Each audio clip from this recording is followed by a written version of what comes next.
Yo voy por razones de tiempo que vamos un poco ajustados, voy a ir presentándoles al profesor Pejerto Saavedra Fernández, que es quien nos va a impartir la próxima ponencia bajo el título Aldeas, lugares y parroquias en el noreste peninsular desde los siglos XVI al siglo XIX. Un breve currículum vitae de profesor Pejerto, pues destacaremos de las principales líneas de investigación: Galicia entre finales del siglo XV y mediados del XIX, población y familia, sistema agropecuario, industrias rurales, sociedad rural, vida cotidiana, fidalguía de pazo, economías monásticas. De sus publicaciones pues hay una docena y media de libros, entre ellos Economía política y sociedad en Galicia, La provincia de Mondoñedo, publicada en el año 85 en Madrid, A Facenda Real na Galicia do Antigo Réxime, publicada en Santiago en 1993, La vida cotidiana en la Galicia del Antiguo Régimen, Barcelona 1994. Hay versión en gallego más breve. Das Casas da Morada o Monte Comunal, Santiago 1998, Señoríos y comunidades campesinas en la España del Antiguo Régimen, A Coruña 2003, El siglo de las luces, Cultura y vida cotidiana, Madrid 2004, o Antiguo Réxime, a Sociedade Política e Cultura, 5 volúmenes en la colección La Gran Historia de Galicia, publicada por La Voz de Galicia en 2007. En fin, hay un importante número que no los voy a relatar, lo tienen ustedes en la página web y podrán comprobarlo. Tiene también publicados numerosos artículos en revistas especializadas como Hispania, Estudia Histórica, Anuario de Historia del Derecho Español, Sémata, Cuadernos de Estudios Galegos, Hacienda Pública Española, Agricultura y Sociedad, Obradoiro de Historia Moderna, en fin, en todas las más relevantes de su área de investigación. Una de sus últimas publicaciones trata precisamente de la historia del paisaje y de la organización del territorio en Galicia entre 1500 y 1850. Titulada El paisaje de 1500 a 1850, la creación por los campesinos de un viejo complejo agrario. Es investigador principal en 10 proyectos de investigación de diferentes convocatorias. Los dos últimos son Parroquia y Comunidad Rural en Galicia,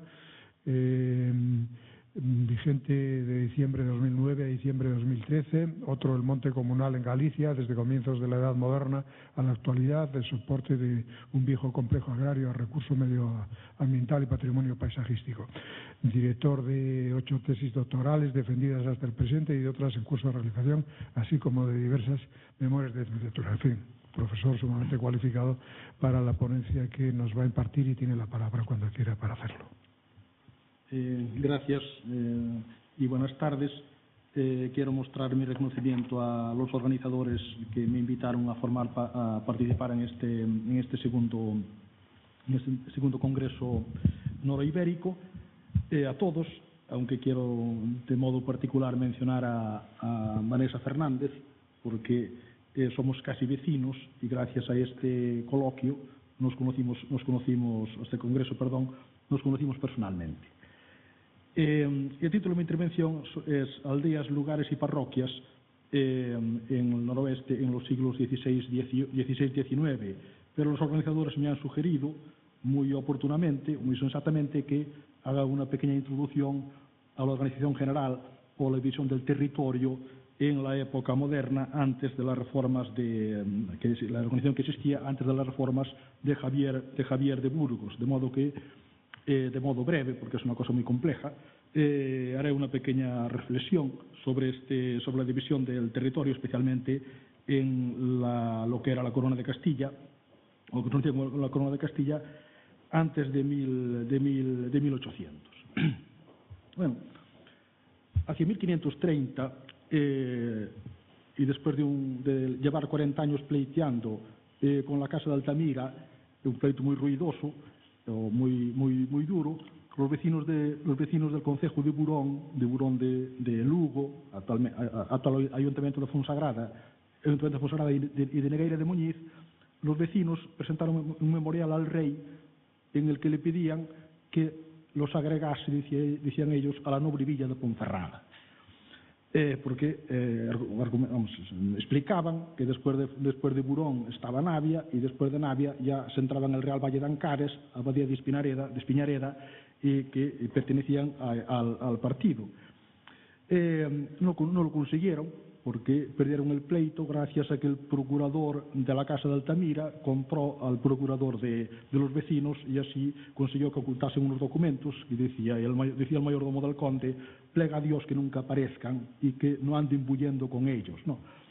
Pero bueno, cito esto porque para los vecinos de Burón, hacia 1530, repito, a comienzo de la época moderna, lo fundamental no era tanto pertenecer a Galicia o al partido de Ponferrada como librarse del poder señorial, es decir, abandonar el señorío de la casa de Altamira. No sabemos si en su intención o su conciencia estaba pasar del Reino de Galicia al Reino de León, o simplemente agregarse a efectos fiscales, que también se podía suceder, al partido de Ponferrada.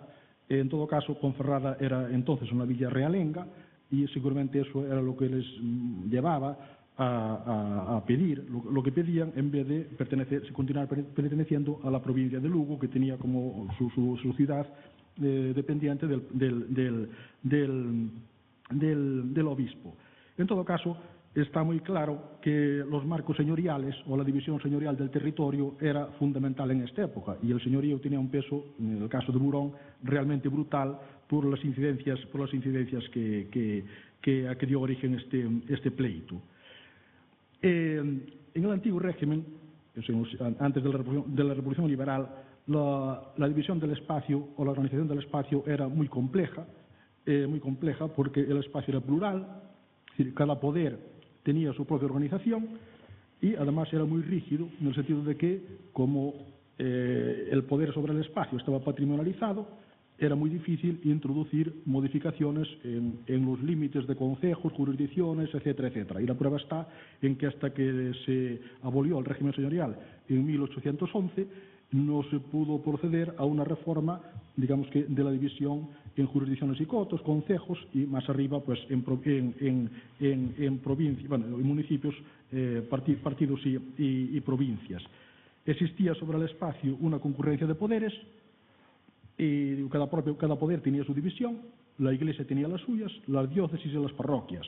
Ya se sabe que las diócesis no coincidían con la división civil, ni siquiera coinciden hoy, porque la diócesis de Astorga pues penetra por la provincia de Ourense, y antes pues la de León tenía parroquias en Lugo, y Lugo tenía parroquias en León, pero además de eso a veces no se respetaba siquiera, vamos, lo que era la monarquía, porque la diócesis de Tui tuvo parroquias en Portugal hasta el siglo XV, o la de Ourense tuvo 3 parroquias en Portugal hasta 1884, hay 4 más o menos, ¿no?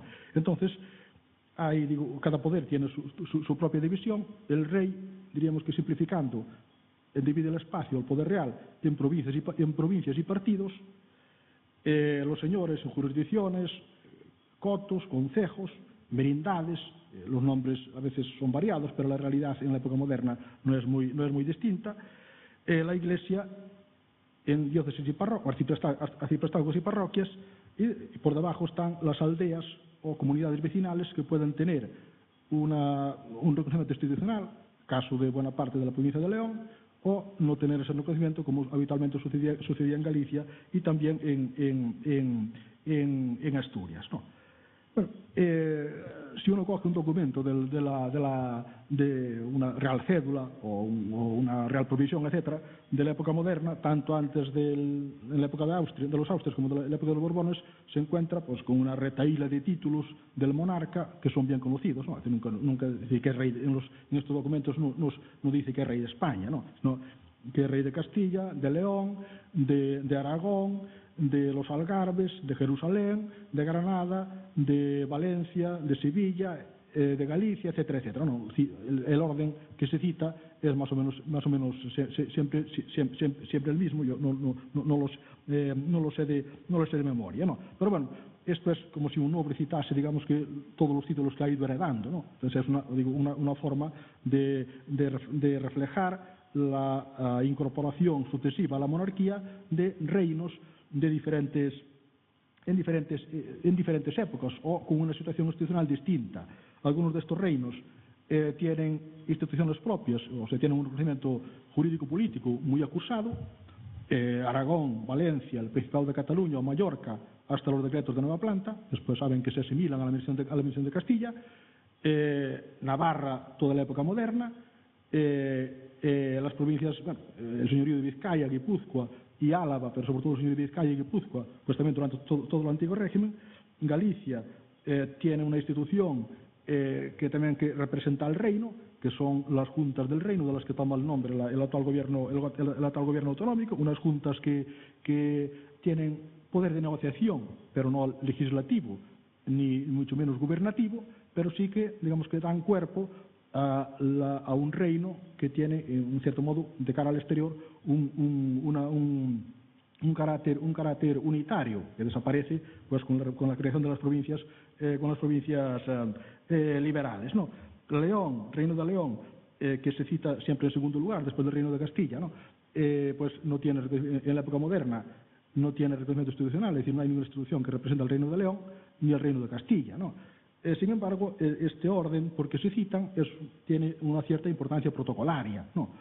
Los procuradores de León hablan de segundos en las Cortes después de los de Burgos, y esto se respeta siempre, ¿no? Y no se citan, digamos, que de modo arbitrario, sino que esto refleja, digamos, que un poco el rango o el honor, ¿no? La ciudad de León, al ser cabeza de reino, aparte de cabeza de provincia y también cabeza de obispado, pues tiene también un honor, o sea, por hablar de la terminología de la época, tiene una grandeza, entre comillas, que no tenía Salamanca o Zamora, a pesar de que Salamanca triplicaba la población de León y Zamora en algunos momentos lo duplicó. Pues era, digamos, demográficamente era una población más pequeña, sin embargo, a nivel institucional tenía, digo, por esta condición, sobre todo de cabeza de reino, tenía un rango superior, ¿no? Y dentro de la propia Galicia, pues las ciudades también estaban jerarquizadas, ¿no? Primero estaba Santiago, aludía esta mañana el profesor Colmenero, ¿no?, a la emergencia de Santiago, y se citaban siempre por este orden: Santiago, Coruña, Betanzos, Lugo, Mondoñedo, Ourense y Tui. Se citan siempre así, ¿no? Y Lugo se desfilan en la Junta del Reino, el procurador del diputado o caballero diputado de Santiago va en primer lugar y el último va el de Tui. Hablan por este orden, etcétera, etcétera, ¿no? Bueno, entonces esta es una situación, los títulos de monarquía a veces tienen reconocimiento institucional y otras veces no. Pero en todo caso, la división del territorio por parte de la monarquía se efectuaba simplificando, porque habría que introducir algunos matices, etcétera, en provincias, sobre todo una división fiscal, en provincias y partidos. Ahí hay un mapa, lamento que en el PDF estaba bien, pero algún diablillo, pues al pasarlo o mi incompetencia informática, al pasarlo al PowerPoint, pues lo convirtió en borroso.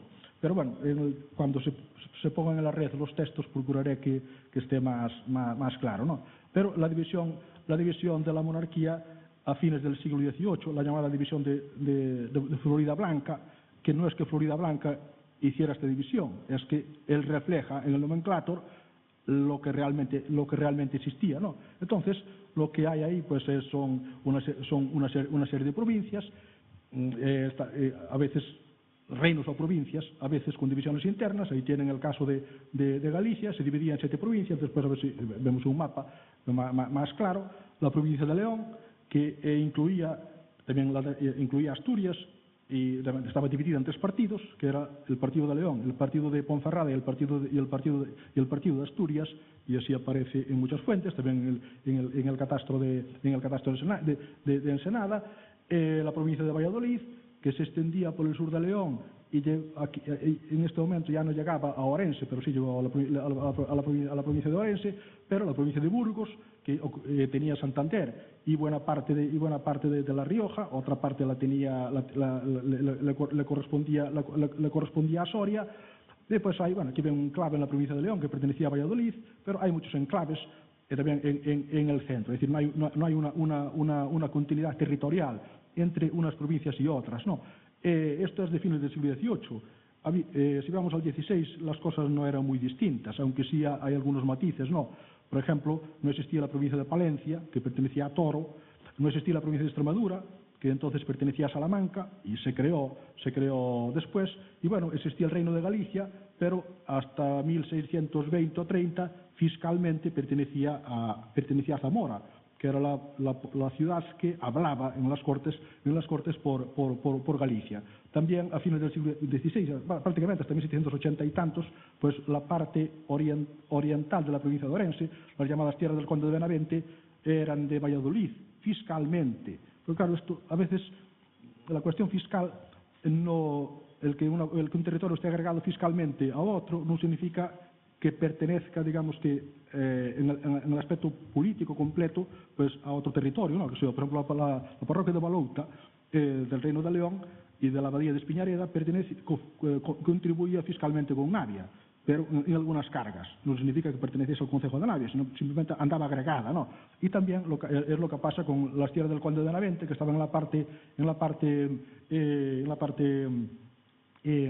oriental de Orense, que pertenecían al Reino de Galicia realmente, porque en las descripciones del reino, en los límites de los mapas y sobre todo en los pleitos que hay en la Real Audiencia, aparecen los vecinos de Viana o de Valdeorras, y no aparecerían si pertenecieran a la provincia políticamente a la provincia de Valladolid. No. De modo que es una división en provincias que fundamentalmente tienen un carácter fiscal, y esas provincias a veces se subdividen en partidos, caso de León, caso de Galicia, que tiene internamente 7 provincias que a veces se denominan igualmente partidos, ¿no? Esta es la situación de fines del XVIII, que notó alguna modificación antes de la Revolución Liberal, antes de la reforma de Javier de Burgos. La más importante fue la creación de provincias marítimas hacia 1799.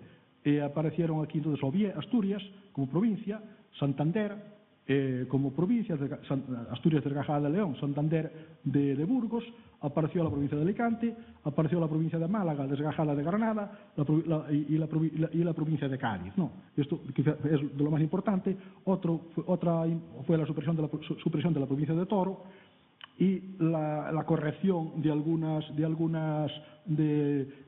desajustes que había en los límites. Eso digo es a partir de 1799, ¿no? Después hay otra serie de proyectos que menciono de pasada, ¿no? Las prefecturas bonapartistas, que 38 en España. Lo más destacable para el sitio que nos encontramos pues es la creación de la prefectura de Astorga. No aparecía la de León, se llamaría Astorga. La división provincial de las Cortes de Cádiz, o uno de los proyectos de Bouzá, ahí aparece la provincia de Astorga y la provincia de León, en 1813. Y finalmente ya la del trienio, en 1821, ahí lo más novedoso es que aparece la provincia, digamos que del Bierzo, o la provincia que tiene como capital Ponferrada, que sería el Bierzo, incluido una parte de Valdeorras, ¿no? Lo cual no era totalmente descaminado. Efectos de relación económica y también de medio físico. Eso digo, son los proyectos que hay antes de la reforma de Javier de Burgos, que como saben pues creó las provincias actuales, ¿no? Aparentemente Javier de Burgos, digamos que divide los reinos que existían, pero como si siguieran existiendo. Desaparecen por completo, ¿no? Dice el Reino de León quedará formado por las provincias de León, Zamora y Salamanca, pero el Reino de León desaparece. El Reino de Galicia pues se divide en 4 provincias de las 7 que había, ¿no? Pues también el reino como tal desaparece, ¿no? Entonces se hace alusión a ellos, pero esta reforma modifica totalmente el panorama, porque son las provincias de Zamora o Salamanca o de León, igual que las gallegas, no tienen relación ninguna entre sí. La relación puede ser de Zamora con León, puede ser la que tiene con Jaén, ¿no? Salvo algo a nivel político, salvo la que pueda tener por proximidad. Bueno, esto sí, visto por arriba, ¿no? A nivel más local, lo que hay son partidos mucho más pequeños, es decir, el partido de Ponferrada se subdivide pues en otros muchos partidos en los cuales las contribuciones se reparten ya de modo individual. Es decir, cada partido, León lleva un cupo, Ponferrada otro, Asturias otro. Eso después hay que repartirlo en pequeñas circunscripciones y finalmente por cabezas, es decir, por personas, ¿no? Y se conservan muchos roles o muchas listas de cotizantes desde el siglo XVI en adelante, ¿no? En el caso de Galicia, pues a fines del siglo XVI había 900 y pico partidos pequeños, ¿no? Pero son muy desiguales. Y los hay de 7 vecinos, los hay de cientos de vecinos. Entonces, es una geografía, el caso de Galicia, es una geografía fiscal realmente compleja, es prácticamente imposible de reconstruir, es decir, no podemos hacer un mapa de cuáles eran las circunscripciones, porque sabemos su nombre, más o menos de dónde caían, pero después el territorio concreto que abarcaban, eso lo desconocemos. A veces tienen nombre de parroquia, pero el nombre coincide con una parroquia, pero no significa que sean lo mismo. No, de hecho, hay muchos menos partidos que parroquias. Parroquias a fines del siglo XVI hay 3.600 más o menos, partidos 911. Entonces, es una división distinta. Por otro lado, algunos de estos partidos tienen nombres, bueno, muchas veces de la geografía medieval, de divisiones señoriales, divisiones eclesiásticas, ¿no? Algunos nombres coinciden con los nombres de ciprestazgos, otras veces coinciden con nombres de jurisdicciones, o en el caso de León, ¿no? Merindades, Merindad de Valcárcel, ¿no? Abadía de Carracedo, Abadía de Montes, lógicamente se está refiriendo a territorios señoriales que son utilizados por el monarca para efectuar los repartos de contribuciones, ¿no? Por no mencionar otros nombres que son, por ejemplo, en el caso de Galicia, los caseros de Diego Sánchez, ¿no? Bueno, ¿quiénes son los caseros de Diego Sánchez? No, pues eso es probablemente de origen medieval que se mantiene en la época moderna, aparte de otras denominaciones, calendario de, andaduría de, préstamo de. Entonces es una denominación realmente compleja, en parte porque la monarquía tuvo que utilizar las circunscripciones medievales de tipo señorial para repartir las cargas fiscales que fue imponiendo especialmente el servicio. Por otro lado, bueno, y esto aún nos llevaría más lejos, los partidos pueden ser diferentes para cada carga fiscal. Los partidos de Galicia a los que me refería antes son los que aparecen en los censos de 1528 y 1591 y son partidos para los servicios votados en Cortes, ordinario, extraordinario y luego servicio de millones. Pero los alcabalas, que no se votan en Cortes, sino que son regalía del rey, los alcabalas se reparten de otra forma, por obispados, no tanto por provincias fiscales. En este momento, ¿no? Entonces, hay a veces partidos distintos para cada carga. De la provincia de Lugo se conserva una relación muy exhaustiva de 1784 de todos los partidos, siguen con la denominación medieval y se puede ver perfectamente cómo hay circunscripciones que para la alcabala a lo mejor es un partido solo y para los servicios pues son 5, 6 o 10 partidos, ¿no? Entonces, repito, es una auténtica maraña para nosotros, porque los vecinos sabían perfectamente en dónde tenían que contribuir con cada carga fiscal, ¿no? Bueno, en las fuentes de la época, especialmente en los vecindarios del 18, censos o vecindarios del 18, el espacio aparece jerarquizado fundamentalmente en ciudades, villas y el espacio del noroeste. Y a partir de ahí ya vienen las variaciones territoriales, ¿no? En el caso de Galicia, ciudades, villas y feligresías. En el caso de León, ciudades, villas, fundamentalmente y lugares. Pueden ser concejos, tenemos jurisdicciones, pero en la base están los lugares. Y en el caso de Asturias, ciudades, villas y concejos, habitualmente. Y después de los concejos, internamente pueden aparecer las parroquias, en Florida Blanca o en el catastro de Sonada, en los resúmenes finales, y en los finales mucho menos, ¿no? Bueno, importa entender un poco la lógica de estas divisiones porque el tomar al pie de la letra las designaciones de las fuentes lleva a errores o equívocos grandes, ¿no? Y, por ejemplo, para el caso de Galicia es bastante habitual leer en los trabajos incluso de geografía, hechos por gallegos incluso, decir, bueno, pues en Galicia había, a mediados del siglo XVIII, había 3.500, 3.600 entidades de población. Claro, 3.600 son las parroquias. pero la parroquia no es una entidad de población. Habitualmente en Galicia tiene bastantes aldeas, 8 de promedio, ¿no? Hay sitios donde tiene 30, sitios donde puede tener 2 o 3 o 1, o ser una entidad única, en algunos casos próximos a León. Pero esto, y en el caso de Asturias, pues aún peor, porque concejos, ¿no? Hay 60 y tantos, ¿no? Pero bueno, tengo aquí algunos resúmenes de estas fuentes. Por ejemplo, el censo de Floridablanca, 1787, León, en este caso provincia, excluye el Principado de Asturias, aparece aparte.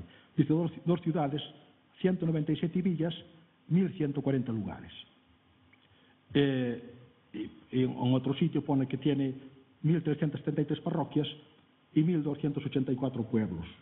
Pueblos son más o menos como los lugares, solamente que a los pueblos se les suman ciudades y villas. Para la Floridablanca, pueblo es ciudad-villa y luego la entidad siguiente. En el caso de Galicia, parroquia. En el caso de León, probablemente un lugar, porque a la mayor parte de los lugares eran parroquias, ¿no? Asturias, una ciudad, Oviedo, 8 villas, y luego ya habla de jurisdicciones, 60 concejos, ¿no? Aparte dice, hay 688 parroquias y hay 67 concejos. No menciona para nada los lugares. Y en las cuadrículas del texto, pues donde presenta los datos, una especie de tabla, pues tampoco menciona las parroquias, ¿no? Y en el caso de Galicia, 7 ciudades, las 7 cabezas de provincia, 101 villas, 3.500 y pico filigresías, 3.600 y pico pueblos, y luego las parroquias. Las filigresías son las parroquias rurales, las parroquias totales son las filigresías y las parroquias urbanas. Y los pueblos, pues son las filigresías, las ciudades y las villas. Pero hay una casilla para aldeas que en Galicia aparece 0, no aparece ninguna. Por eso digo, interpretar los datos y asimilar pueblo o parroquia pues a entidad de población, en el caso de Galicia, es un error de bulto, digo, que se sigue cometiendo en la actualidad, incluso por investigadores gallegos, ¿no? Claro, las fuentes no son inocentes, ¿no? Lo que hacen es reflejar fundamentalmente aquellas entidades o instituciones que tienen relevancia, diríamos, en cierto modo, jurídico-política. En Galicia, las aldeas, efectos institucionales no existen. Habitualmente. Es una comunidad de vecinos, sí, que tiene sus normas consuetudinarias, orales, pero efectos como institución no existe. Lo que existe es la parroquia, o existe el partido, dado que tiene unas obligaciones fiscales. Pero no digo, las aldeas, de ahí que desaparezcan muchas veces de las fuentes censales, ¿no? En León, el lugar o pueblo tiene una entidad muy superior a Galicia, no solamente en el aspecto demográfico, es decir, en el hecho de que sean habitualmente de mayor tamaño, que muchas entidades sean parroquias, la mayoría sean parroquias, sino también porque hay un gobierno concejil, hay un alcalde pedáneo, hay unas ordenanzas escritas. El alcalde pedáneo tiene una jurisdicción para penalizar aquellos casos en que se contravierten las ordenanzas. Entonces se trata de una situación distinta. Y en Asturias tiene una relevancia institucional fundamental el concejo. Entonces de ahí que las fuentes le presten una atención superior, ¿no? De modo que, insisto, las fuentes no son inocentes y lo que reflejan son realidades de tipo institucional más que de tipo puramente demográfico, es decir, o tipo más que la geografía del hábitat. Lo que reflejan, repito, es la importancia institucional que tienen pues las parroquias, los concejos o los propios pueblos, ¿no? La ciudad es decir, no es una cuestión demográfica, es fundamentalmente una cuestión jurídico-política, ¿no? Jurídico-política. Antes se aludía a León, ¿no? Que estaba por delante de Salamanca o de Zamora, a pesar de ser más grandes, ¿no? Entonces, Mondoñedo es una ciudad, tiene a fines del siglo siglo XVI tiene 250 vecinos, es un villorrio, ¿no? Pontevedra tiene 1500 y no es ciudad, es una villa, ¿no? Entonces la ciudad es una entidad que tiene ese título que le otorgó el rey, o incluso que lo pudo haber o que le otorgaba el Papa, ¿no? Todas las cabezas de obispado, en el caso de León, Astorga, pues son ciudades. Mondoñedo, Tui, ¿no? En el caso de, bueno, aparte de Orense, de Lugo y de Santiago, en el caso de Galicia. Santander es ciudad desde 1753, en que se convierte en cabeza de obispado. Y entonces le otorga el título el Papa, que se adelanta a Fernando VI, que se despistó, y cuando acordó de darle el título, ya el Papa lo había hecho, ¿no? Es decir, porque toda cabeza de obispado tenía que estar condecorada, ¿no? Es decir, con el título de ciudad. Igual pasa con las villas, ¿no? Hay muchas villas que son aldeas, en el caso de Galicia, 101 villas, ¿no? 101 villas, algunas Ribadeo, Viveiro, otras de la costa, pues Monforte, etcétera, tienen una cierta estructura urbana, pero otras son, digo, simples aldeas, pero que sin embargo gozan del título de ciudad. Y a partir de ahí ya les decía que una vez que se supera este eslabón entre ciudades y villas, ya vienen feligresías, vienen concejos, vienen lugares, dependiendo de la situación de cada territorio.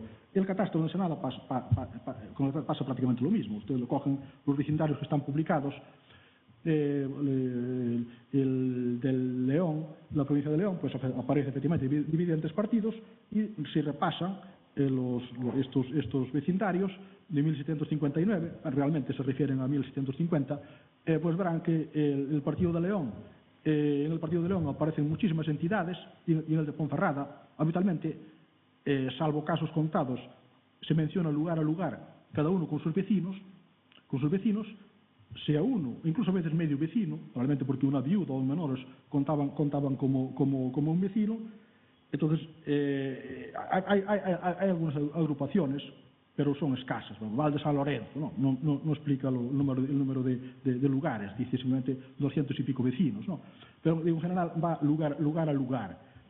Si van a Asturias, verán los concejos, de algunos con 2.000, 3.000 vecinos, y después sí constan las parroquias de cada uno, pero en la edición por lo menos, sin decir los vecinos que tienen. No hay alusión ninguna a las aldeas, y en el caso de Galicia, pues fundamentalmente son parroquias, lo que hay, parroquias.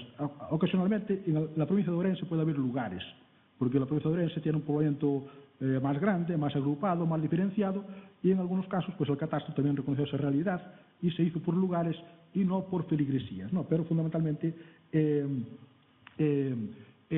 lo que hay son, sobre todo, parroquias. En los resultados finales, tal como los presentan las propias personas que hicieron la averiguación, ¿no? Esto es el caso están citando el caso de Ensenada o de Florida Blanca, que son muy conocidos, fuentes ya tardías, de mediados o de fines del siglo XVIII, ¿no? El censo de Aranda, de 1768, ¿no? Pues igual, es por obispados, en este caso. En Asturias, son parroquias o lugares, habitualmente parroquias. En León, lugares. En Galicia, feligresías. Tiene errores, porque, por ejemplo, en este momento, la parte de varios concejos de la parte oriental de Lugo, una vez de Suarna, Burón, algunos más al norte, pertenecían a Oviedo. Entonces, ya el censo a las parroquias les llama lugares, pero se ve muy bien que son parroquias, y además dice que pertenecen a la provincia de Asturias cuando pertenecían a la provincia de Lugo. Y la cartografía, en cierto modo, pues la cartografía histórica reconoce esta realidad. Mira, ahí tienen... Allí se ve en la pantalla. Sí. Ese es un mapa del Rías Baixas, del catastro de Ensenada, de la zona de Grove y por ahí, y la cartografía histórica en el caso de Galicia es pobrísima, y también en el caso de Asturias, ¿no? En la cartografía histórica, de la época moderna, por razones diversas, ¿no? Pues, si acaso en el debate pueden comentarse, pero digo, es pobrísima. Ahí que ven, pues es un dibujo de una jurisdicción en el cual lo que aparecen representados son los edificios parroquiales. servicios parroquiales. Responden algo a la realidad, porque ahí, bueno, se ve, el monasterio de Armenteira, pues claro, es más grande que algunas iglesias, ¿no? Las iglesias son de tamaño distinto. Eso probablemente responde, o sea, no, sin duda responde a la realidad, pero no hay aldeas por ninguna parte, no. Simplemente los autores del catastro se procuraron, pues, representar el número, o sea, cartografiar toscamente los límites de las parroquias y representar cada una su nombre y el edificio parroquial, pero aldeas no hay ninguna. No hay ninguna, no. Entonces, claro, ¿qué significa eso también? Significa la fortaleza que tenía la parroquia en Galicia. Es lo que cuenta para ellos, ¿no? Lo cuenta para ellos. A ver si algo, bueno, que nos tenía. ¿Ves? Otro mapa, en este caso, este es un poco más, este viene del Catastro de Ensenada, tres parroquias que están en el Alfoz de Pontevedra, Cobres, y la otra era Vilaboa, ¿no? Aquí igual se representan los edificios parroquiales, las parroquias, aquí una especie de ermita probablemente. En este caso sí, los que hicieron el catastro pues pusieron los nombres de las aldeas e incluso los límites de modo tosco, ¿no? Tosco. Esto que ven por aquí al lado del río son molinos, no son edificios, no son casas, no, son molinos muy frecuentes o muy abundantes en esta zona próxima a un núcleo urbano. Por tanto, repito, la cartografía refleja esta realidad institucional de la fortaleza que tenía la parroquia. Bueno, esto, si de acaso, el mapa de Tomás López, 1780 y algo. Ven, Galicia dividida en 7 provincias, todas son provincias, ven que son muy desiguales. Mondoñedo está al norte, Lugo, que era la más extensa, interior, Betanzos, Coruña, Santiago, Tui y la provincia de Ourense. En este caso abarca, o sea, no hay las tierras del Condado de Aramente están aquí incluidas. Se ve mal porque es un mapa, habría que ir a mucho detalle. Este mapa tiene muchos topónimos, pero los topónimos que tiene son fundamentalmente de parroquias, no de lugares o aldeas, porque sería imposible, ¿no?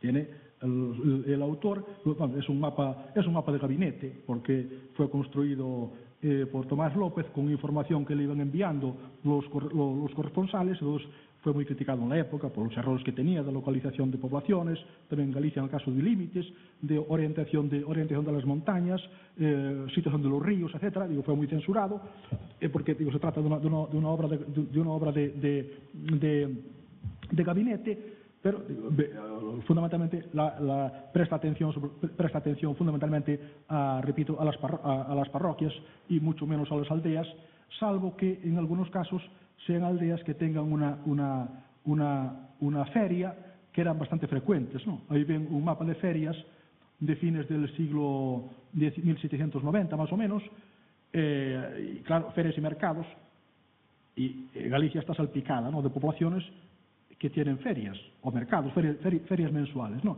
pero son aldeas fundamentalmente. Ten en cuenta que en este momento en Galicia las poblaciones que llegaban a 1000 habitantes pues estaban en torno a 12,5. En cambio existen unas 350 localidades que tienen una feria o un mercado. Esto significa pues que es un fenómeno rural, y lo fue así hasta tiempos hasta muy entrado el siglo XX. Entonces, son ferias muchas veces creadas por los propios campesinos que inventaban, ¿no?, o las establecían ahí en donde mejor les parecía. Claro, esto provocó algún tipo de cambios también en el discurrir del tráfico, caminos, etcétera. Y al final, pues en algunos casos, las ferias provocaron que surgieran villas. Es decir, la feria fue el origen de poblaciones urbanas.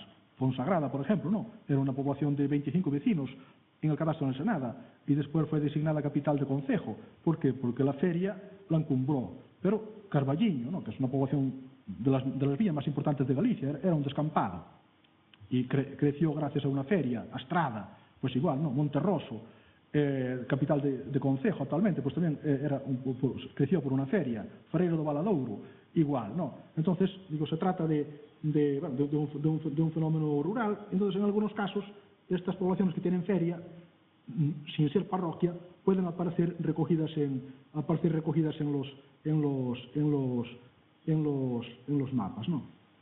Aí ve un mapa de Asturias, del catastro, del concejo de Llanera, al norte de Oviedo, y es una pintura. Tiene cierto parecido con las que hay en Galicia, ¿no? Que ven, pues bueno, la población principal y después los pintores, porque esto no, o sea, no lo hacían agrimensores especializados en mapas, no, esto lo hacían un pintor más o menos aficionado, ¿no? Que era capaz de dibujar pues los contornos de las parroquias y colorear pues algunas cosas, ¿no? Pero digo, lo que hay fundamentalmente son parroquias y después con la iglesia, y luego sí representa la aldea, representa las aldeas pues con un árbol y una casa. Es una forma sencilla, pero que probablemente la complejidad del paisaje no permitía mucho más, ¿no? Porque una tierra densamente poblada, con muchas entidades de población, a veces desperdigadas, en algunos casos difícilmente distinguibles unas de otras, y con un paisaje pues enormemente parcelado, y además con cultivos muy diferentes, era realmente una hazaña hacer una cartografía en que se reflejase toda esta variedad. De hecho, por eso el catastro apenas contiene cartografía, y los apeos señoriales pues tampoco, ¿no? Entonces, al fin de cuentas, repito, la cartografía lo que refleja es la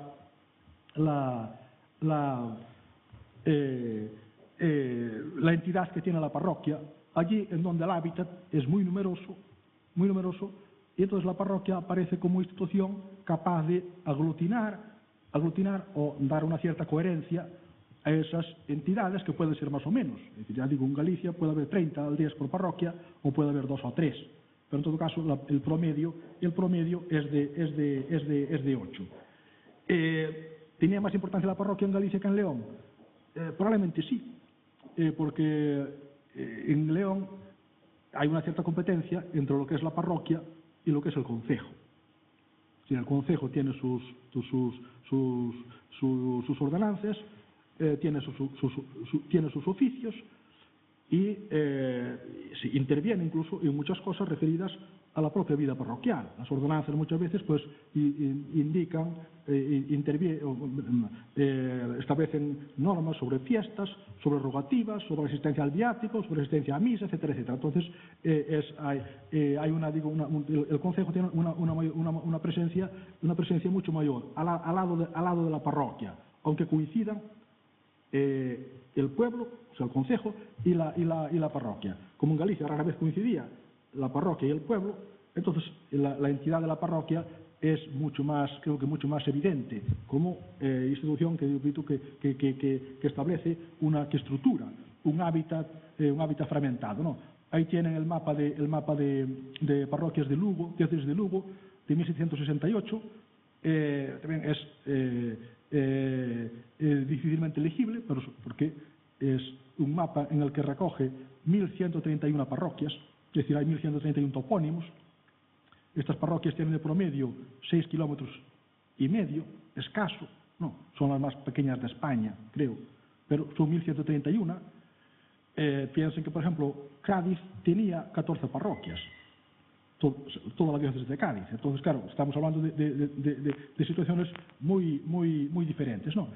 En general, en el norte, la red parroquial, como saben, pues es una red parroquial muy densa. Las de León son un poco más grandes, pero también son pequeñas, de 11 kilómetros más o menos, entre 11 y 12 kilómetros. En Galicia de promedio son 8 kilómetros. El caso de Lugo es el más espectacular, digo, por el número, por el elevadísimo número y por la pequeñez de estas circunscripciones, que en el centro a veces eran de 4 kilómetros. En las zonas montañosas eran de más, ¿no? Pero esta entidad de la parroquia, pues aparte de quedar reflejada en la cartografía y en las fuentes, tal como presentan los datos, esta entidad también fue declarada por algunos funcionarios, ¿no? concretamente que llevaron a cabo el catastro de Senada. Uno de ellos, que trabajaba en Pontevedra, la zona de Pontevedra, perdón, pide permiso, 1750 y algo, pide permiso para que le eximan de decir la distancia que hay de las tierras a las aldeas. El catastro, si lo manejaron, pues va enumerando parcela a parcela, en dónde está, lo que mide, la forma que tiene, a qué se dedica, qué calidad y a quién pertenece, etcétera, etcétera. ¿No? Entonces dice que es imposible, bueno, aparte de otras dificultades, en Galicia dice que hay muchísimas parcelas, es cierto, contaron unos 29 millones de parcelas en el catastro y que son minutísimas, y además decía uno de los que tuvieron la desgracia de hacer el catastro, porque estaba el hombre aborrecido, decía que las parcelas aquí, decía a cada paso transeúntes, decía que las parcelas, él decía que cambiaban de dueño, de configuración, de un año para otro, entonces decía, no vale de nada describirlas, decir sus límites y pintarlas, porque eso, dice, al año siguiente no tiene valor, es decir, no se pueden identificar, que era la finalidad del catastro, ¿no? Entonces este hombre pide permiso, dice que le dejen, pues, obviar, ¿no?, la distancia de la parcela a la aldea. Dice, el respeto de esta tierra es diversa de las Castillas u otros reinos, en donde los lugares están formados y en unida población. Dice, acá son cortos y bien conocidos los términos de cada feligresía, cuyas casas que componen una dispersa población, aunque estén distantes unas de otras, y son como cortijos o alquerías, que aquí llaman lugares, y son las mismas que dan nombre y vecindad a la propia feligresía, y forman su esparramada consistencia, dice, sin haber población y parte principal a que poder escribir la distancia, porque cualquier casa y sus contiguas tierras son parte de aquel todo que se denomina feligresía. Es decir, que lo que contaba era la parroquia, y las casas estaban dispersas sin que se pudiese diferenciar bien unos lugares de otros, ¿no? Claro, estamos hablando de la zona de las Rías, con una población muy densa. En el interior, especialmente en las zonas de montaña, las aldeas tienen una individualidad mucho mayor, ¿no? Pero bueno, esa es la situación de la cartografía, la situación que refleja, repito, las fuentes que reflejan realidades, ¿no? Al respecto es muy significativo que las fuentes de los siglos XVI y XVII, en el caso de Galicia, estén elaboradas por partidos, es decir, por circunscripciones fiscales, el vecindario de Pecheros de 1528, el vecindario de 1591, el llamado censo de la Sal de 1631, todos están por partidos fiscales. Pero en el 18 están habitualmente por parroquias. ¿Por qué? Porque probablemente la parroquia adquirió un protagonismo en la vida comunitaria que antes no tenía. Porque el mapa parroquial es un mapa muy antiguo. Es decir, en Galicia hoy, y en general en el noroeste, pero en el caso de Galicia lo conozco un poco mejor, tenemos casi las mismas parroquias que había hace 800 años. Digo, no exactamente las mismas, pero las permanencias son mucho más importantes que los cambios, a pesar de que la población, pues desde 1500 a 1800 se multiplicó por 5 y luego continuó aumentando. Pues claro, una parroquia que en 1480 tenía 10 vecinos, en 1800 podía tener 40, 50 o 100. Pero el mapa parroquial se modificó escasísimamente. Entonces es una institución enormemente estable. Claro, ¿qué ocurre? Que por fuera no cambia, pero por dentro sí. Si la parroquia adquiere una vitalidad y un robustecimiento en el curso de la Edad Moderna muy notable, por razones de tipo religioso-cultural, porque el cura se hace presente, ¿no? O se convierte en un personaje omnipresente, porque tiene jurisdicción sobre el rebaño y sobre el territorio, porque hay muchos más vecinos, y todos los intercambios son mucho más intensos que antes, porque los deberes religiosos o rituales son mucho más frecuentes y se cumplen mejor. Entonces también se convierte en un ámbito de sociabilidad también profana fundamental. Y en cierto modo esa es la razón por la cual pienso yo que en el siglo XVIII el poder real, cuando tiene que hacer una averiguación, acude a la parroquia y no acude tanto a los partidos fiscales como había sucedido en los primeros tiempos de la Edad Moderna. Entonces, es decir, no es que la parroquia se crease, pero sí que se fortaleció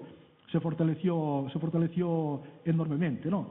y todo, o sea, los edificios parroquiales pues se reforman o se construyen de nuevo, y las cerca de 3.800, 3.700 que había en 1700, pues son, digo, en buena parte parroquias, edificios en gran parte barrocos, ¿no? Que llamaban la atención, pues a veces a los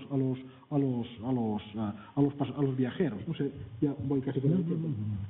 Concretamente, John Adams, segundo presidente de Estados Unidos, antes de ser elegido, tuvo una especie de naufragio, acabó en Ferrol, y de Ferrol pues cruzó Galicia en dirección aquí al Bierzo. Y cuando cruza por la provincia de Lugo, decía: todo es miseria y pobreza. Bueno, hay que tener en cuenta de dónde vienen los viajeros, ¿no? Este venía de la parte de Nueva Inglaterra, de la parte más desarrollada. Dice: todo es miseria y pobreza. Dice: humo, lodo, piojos y pulgas en las casas, ¿no? Dice: los únicos edificios buenos son las iglesias, y los únicos personajes gordos son los curas. Decía este John Adams, ¿no? Bueno, estaba un poco influido por su condición protestante, ¿no? Entonces, eso siempre hay que tenerlo en cuenta a la hora de leer, ¿no?, las opiniones que expresan sobre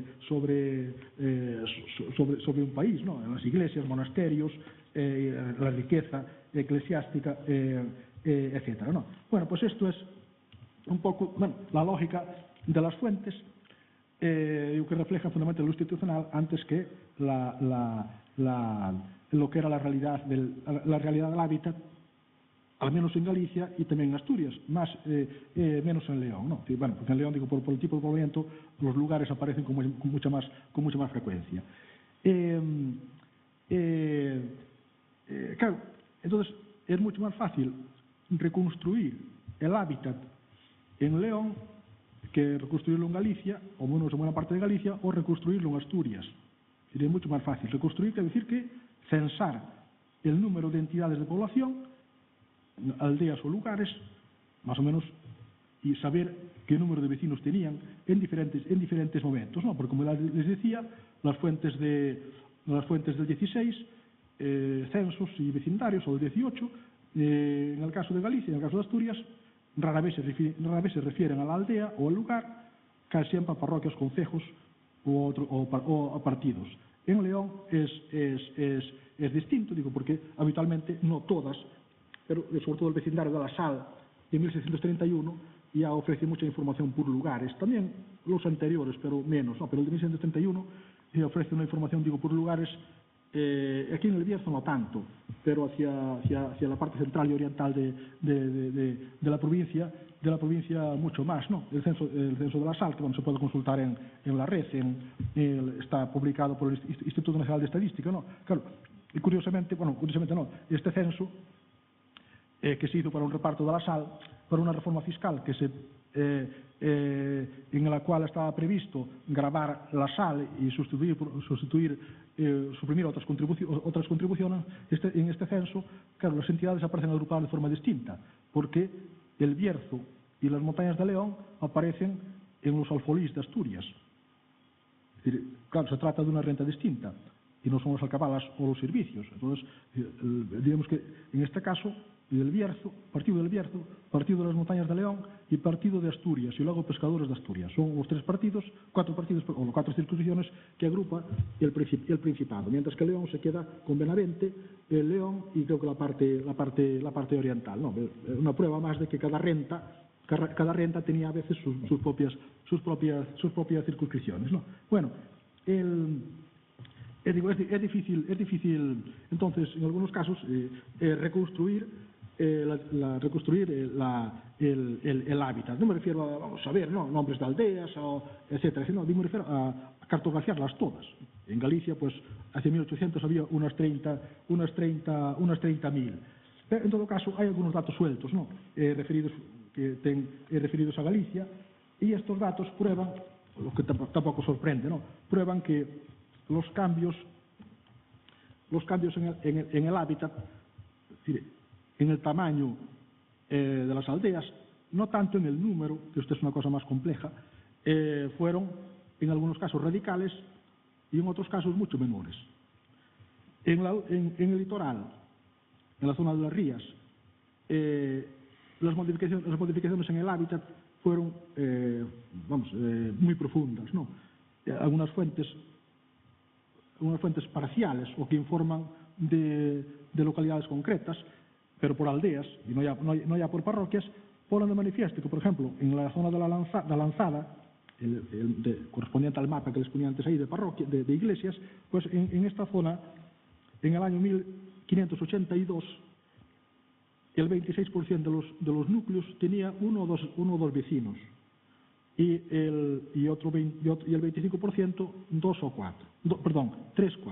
Es decir, que más del 50% de las aldeas no pasaban de 4 vecinos, y muchas tenían uno o dos.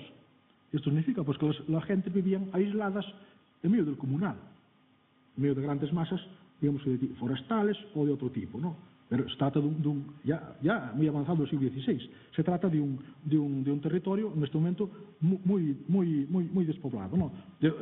Escribí en alguna ocasión, medio en broma, medio en serio, decir que, bueno, yo no sé si estos vecinos de fines del siglo XVI sabían más palabras o menos que sus tataranietos o de mucho tiempo después, pero lo que es probable es que hablasen menos, porque tenían menos con quien hablar, ¿no? Porque un vecino o dos en una aldea, por otra parte a misa iban menos, porque en este momento aún no estaba implantada severamente la reforma y bueno, y no había el cumplimiento de las obligaciones religiosas como se estableció después, ¿no? El promedio de las aldeas aquí es de 6,5 vecinos, pero si vamos al catastro de Senada, a la época del catastro de Senada, pues estas aldeas pequeñas desaparecieron, casi desaparecieron, y el promedio es de 20 y pico vecinos, 20 y pico, que es un cambio radical. Esto significa que si a un vecino, a un campesino de 1750, un campesino de 1750 se despierta una mañana milagrosamente 200 años antes, pues no reconocería el país en que estaba. El territorio el territorio de sus antepasados le resultaría totalmente extraño, ¿no? Tanto en lo que toca el número de vecinos, como toca tierras cultivadas, tipos de cultivos, porque el maíz había invadido los campos a mediados del siglo XVIII y a fines del siglo XVI no se conocía, masas forestales, ganado, etc.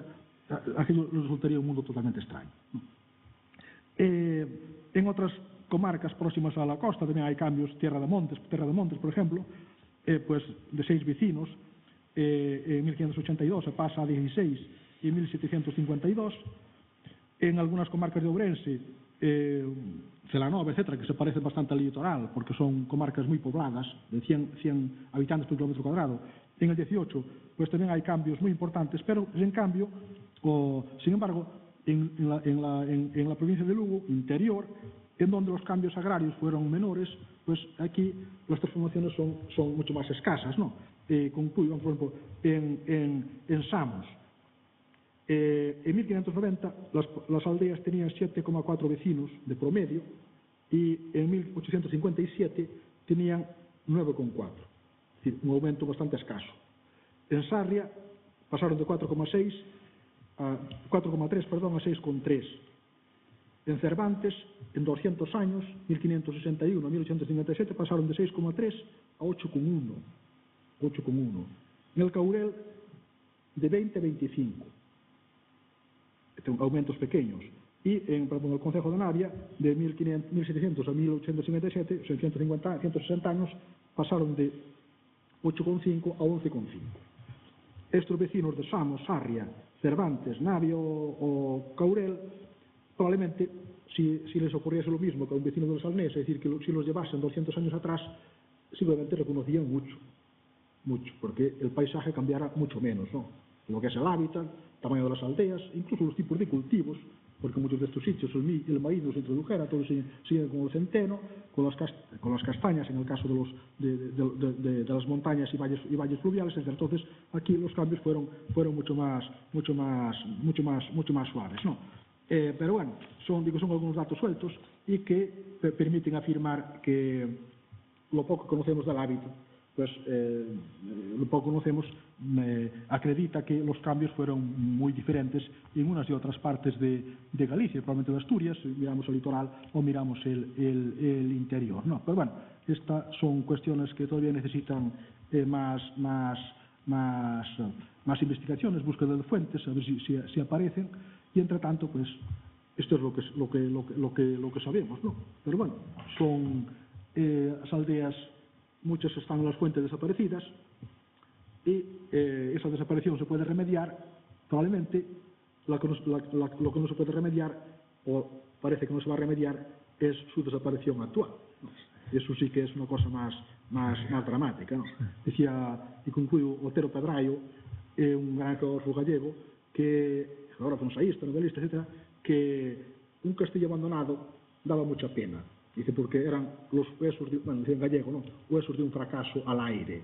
Dice, pero una aldea abandonada, dice que es algo que parece una blasfemia contra la naturaleza, porque va contra la unión cósmica que hay entre el campesino y la naturaleza. Dice, si bien es cierto que la tierra, en su infinita piedad, pronto cubre la lareira da casa labrega. Gracias. Muy bien.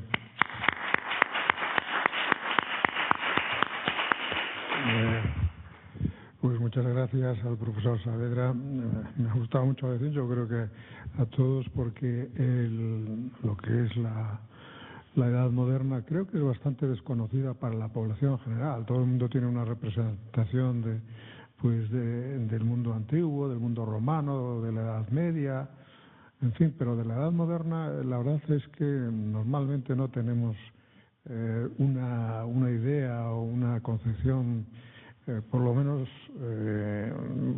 fundada, ¿no? Yo creo que hoy ya tenemos unos trazos que nos permiten adivinar un perfil un poco más preciso de esa etapa. Bueno, como en las ponencias anteriores, pues abrimos un turno de palabra más bien breve, porque vamos justitos de tiempo. No sé si en la sala hay alguien que quiere hacer alguna pregunta. Bueno, yo me gustaría preguntarle si había grandes diferencias entre los concejos asturianos y los leoneses, porque ha utilizado el término de concejo en ambos casos, pero a veces lo ha diferenciado como que, bueno, pues era más propio de Asturias que aquí de León, aunque, bueno, eso no me ha quedado... Sí, no, bueno, yo... lo que quise decir es que la palabra concejo y muchas palabras de la época son polisémicas, comenzando por provincia, reino, patria, nación, etcétera, ¿no? Son palabras polisémicas que pueden significar cosas distintas, ¿no? Pero, por ejemplo, en el caso de León, habitualmente la palabra concejo, puede haber concejos mayores, hay concejos mayores, pero la palabra concejo habitualmente se refiere al concejo vecinal, ¿no?, que estudió tan bien mi compañero y admirado colega Laureano Rubio y amigo. Se refiere al concejo vecinal, que tiene sus regidores, su alcalde pedáneo, sus ordenanzas, y el pedáneo, pues con la jurisdicción pedánea incluye la capacidad de multar a aquellos que transgredían las ordenanzas, con multas, fundamentalmente multas vinales, que después ese vino se consumía en el concejo de acuerdo con un orden que también establecían las ordenanzas, para que nadie cambiase de sitio y bebiese dos veces, adelantando turno, ¿no? Pero bueno, mientras que en el caso de Asturias, por lo menos donde yo conozco, al margen de que puede existir el concejo vecinal, los concejos de que hablan las fuentes son concejos mucho más grandes, ¿no? Son concejos a veces concejo de Lena, ¿no?, o concejo de pero algunos tienen 4.000 vecinos, ¿no? Concejo, Oviedo con su concejo. Entonces, se trata de estructuras fundamentalmente, en este caso, políticas, aunque puedan existir ordenanzas para el uso de los montes, ¿no? Pero creo que en el caso de Asturias es más concejo político, de gobierno local en grandes entidades, mientras que en el caso de León es más concejo vecinal. Hasta donde entiendo yo. Sí.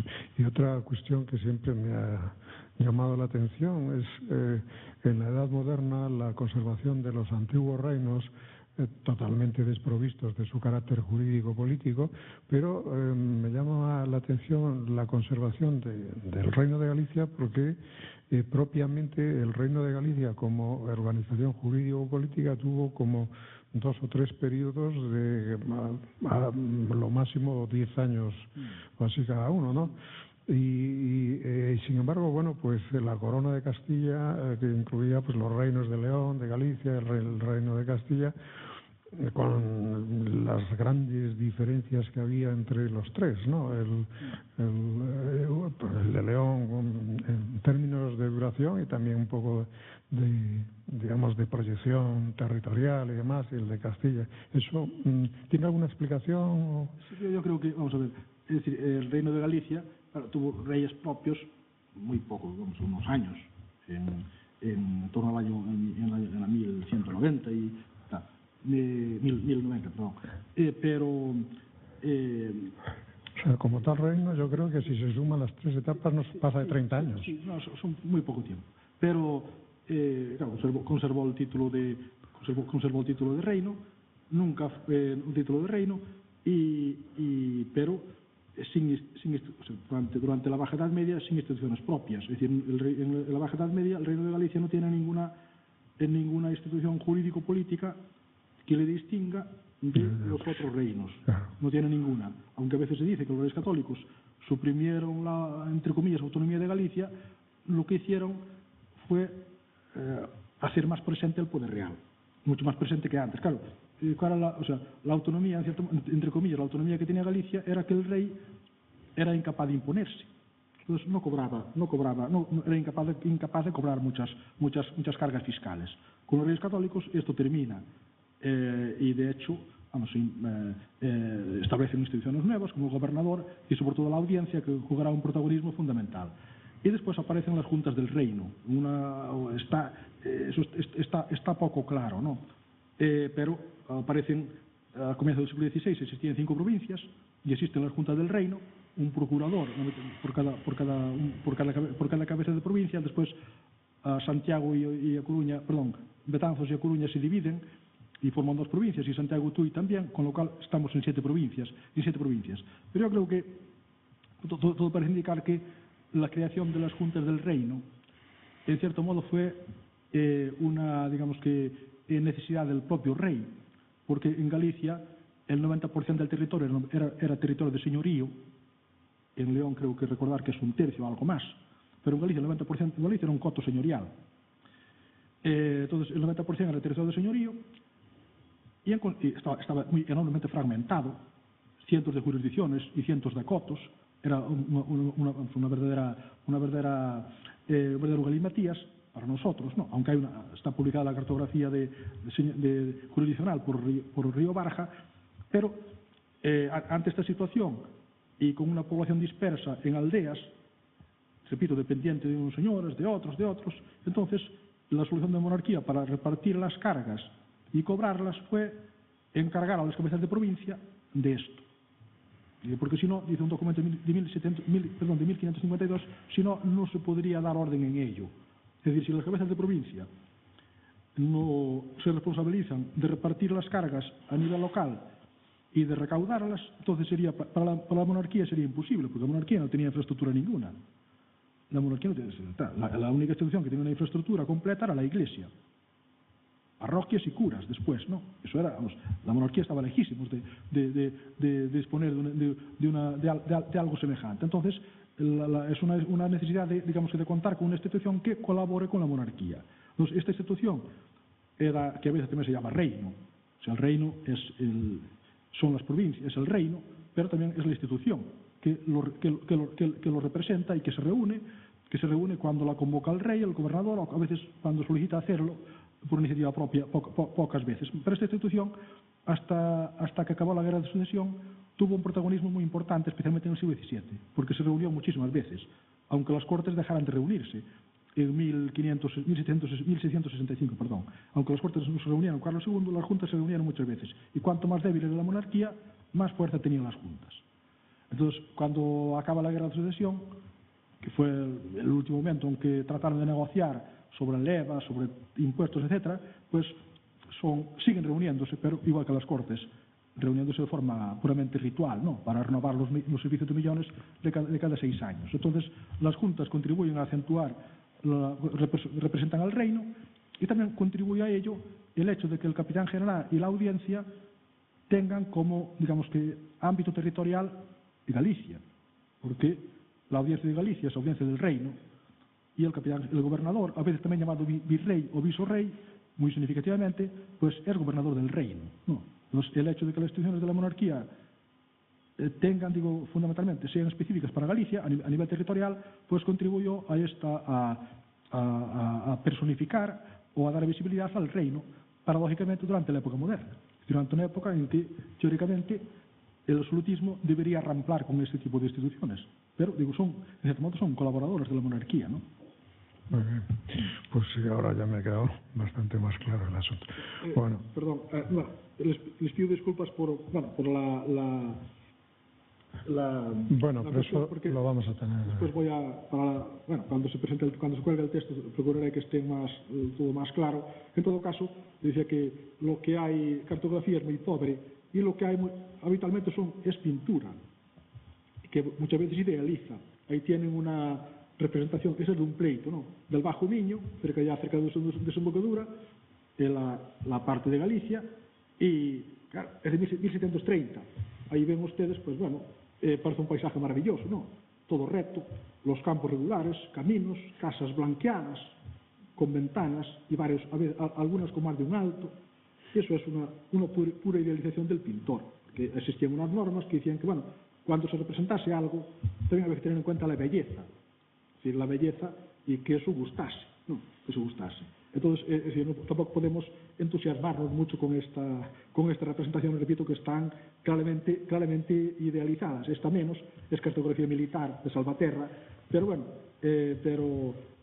conviene tener en cuenta esto, es decir, que a veces hay Rivadavia, pintada por un pintor eclesiástico local, estaba entusiasmado con su población y nos la pintó ahí como si fuera un pazo colectivo, ¿no? Una especie de villa, son viñas, ¿no? Pero es una idealización.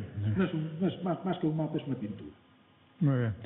Pues nada, muchas gracias, profesor Saavedra. Y yo, como vamos tan justos de tiempo, creo que el café lo vamos a suprimir para poder terminar a la hora, porque sí, lo que tenemos muy claro es que el centro tiene que cerrar a la hora que le corresponde. Entonces, profesor Emilio Grandío.